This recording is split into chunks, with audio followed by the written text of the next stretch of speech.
এবারের বন্যায় প্রকৃতভাবে কোনো সমাধান হলো না, সমাধান না হওয়ারই কথা। কারণ এই বন্যা নিয়ে দীর্ঘদিন আলোচনা হয় নাই, দীর্ঘদিন এটার প্রতিকার ব্যবস্থা করা হয় নাই এবং এটাকে যথেষ্ট পরিমাণে প্রাধান্য দেওয়া হয় নাই। আমরা জানি আসিফ নজরুল উপদেষ্টার পরিষদের একজন সদস্য এবং আমাদের প্রাণপ্রিয় পিনাকি ভট্টাচার্য এ ব্যাপারে সক্রিয়। তাছাড়াও ডক্টর সলিমুল্লাহ খান, এনারা বড় বড় পদক্ষেপ করেছিলেন। কিন্তু ইতিহাসের পাতায় বেশি দূর যেতে হয় না, আমরা জিয়াউর রহমানের খাল কাটার একটা পরিবেশ তৈরি করেছিল এবং তার খেসারতেই এই এরশাদরে দিয়ে জিয়াউর রহমানের কুপকাত করে। কারণ ভারত দেখছে যে জিয়াউর রহমানের এই কাজটা যদি সার্থক হয়ে যায় তাহলে তাদের দীর্ঘ পরিকল্পনার মেয়াদ অচিরেই ওরা প্রকাশ হয়ে যাবে। এখন এই জিয়াউর রহমানের এই খাল কাটাটা বন্ধ হয়ে গেল কেন?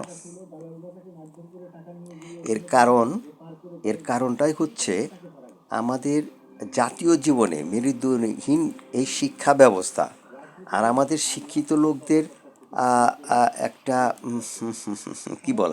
একটা উপমা হলো সুশীল সমাজ আজকাল বিশেষভাবে লজ্জিত এবং তারা কর্মহীন। এই সুশীল সমাজকে আমি 2 পয়সাও দাম দেই না এবং দেব না, এবং অদূর ভবিষ্যতে সুশীল সমাজের দ্বারা যে কোনো উপকার হবে এটাও আশা করা যায় না। এখন সুষ্ঠুভাবে পরিকল্পনা না দিলে আমরা অচিরেই নিঃশেষ হয়ে যাব। কারণ ভারত এমন একটা কূটনৈতিক চালে তারা চলাফেরা করে বিশ্বে এই নজিরবিহীন। যেমন পাঞ্জাব থেকে যখন কৃষক আন্দোলনে দিল্লি ঘেরাও করে তখন সিম্পলি একটা ব্যাপারে পুরো পাঞ্জাবের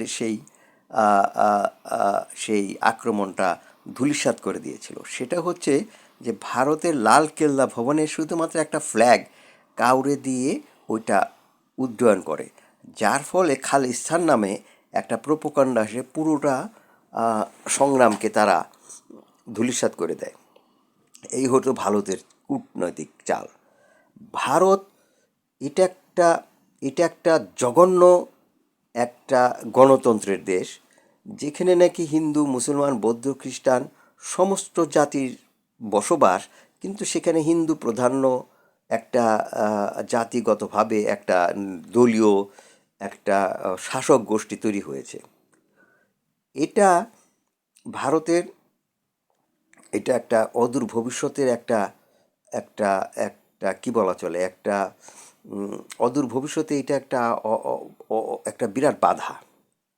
আমি ভারত নিয়ে কথা বলবো না, আমি আমাদেরকে নিয়ে কথা বলবো। আমাদের এই খাল কাটার সুপরিকল্পিত চিন্তাটা আমাদের বিজ্ঞজনরা কেন এটাকে প্রস্তাবিত করে না বা কেন এটাকে নিয়ে লেখালেখি করে না, এটাই আমাদের জানার বিষয়। আমি খোলা চিঠি দিলাম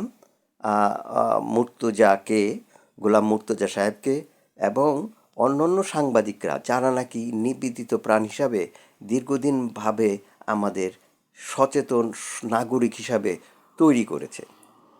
আমি সবার কাছে আকুল নিবেদন করছি, আপনারা আমাকে একটু অনুপ্রাণিত করেন।